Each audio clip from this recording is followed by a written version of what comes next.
My name is Cristobal Reveco. I work at the Climate Service Center Germany in Zurich. We're based in Hamburg. I am a social scientist and I work primarily on the questions of how to use climate information in practice. I am a mix of a practitioner and a scientist. I would never define myself as a scientist purely because I come from the practitioner's background. However, in science, I have found many tools and perspectives to overcome some of the barriers that I encounter as a practitioner, such as why sometimes climate information gets uptaken and used and why sometimes it doesn't. And I think that science, specifically social sciences, offers a lot of perspectives and tools to better understand that phenomenon. I'm working as a coordinator of an EU project called Valorada. And one of the things we do in Valorada is to recognize the value of existing data that's already available, and the question is how we make use of that data that's available. We know that it's very expensive to either produce new data, produce new tools, produce new concepts. So we try to build upon what's already existing.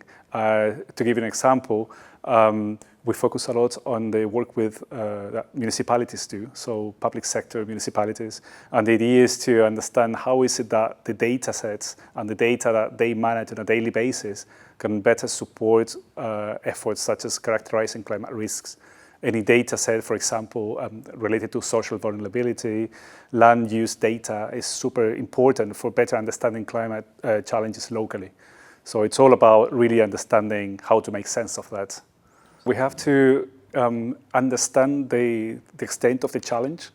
We have to come to many agreements on how we move on as society. And for that, we need a good understanding of our competences when you work in the private and public sector. We need to have a good understanding of how our resources can be better invested so that we can move on also in implementing new solutions, for example. So I think that capacity learning, education are the basis for that dialogue between different actors. If we don't have a consensus on the problem, on how we move on, it's very difficult to really achieve anything. In comparison to last year's ECCA, my perspective was that there was a strong focus last time on tools, as if the tools were the end, and I think that the tools are the means. And I think that in this ECCA, that's been highlighted. The tools are not the end of what we do as a scientist or as a practitioner community. The tools are helping us to do something else. And I think that in this ECCA, the perspective on focusing on the solutions to help people generate communities of practice, to collaborate with one another, the involvement of social sciences, I think it's also breaking a bit that frontier that is moving from tools as an end to tool as a means to achieve real adaptation. So I think that's really, really important to recognize.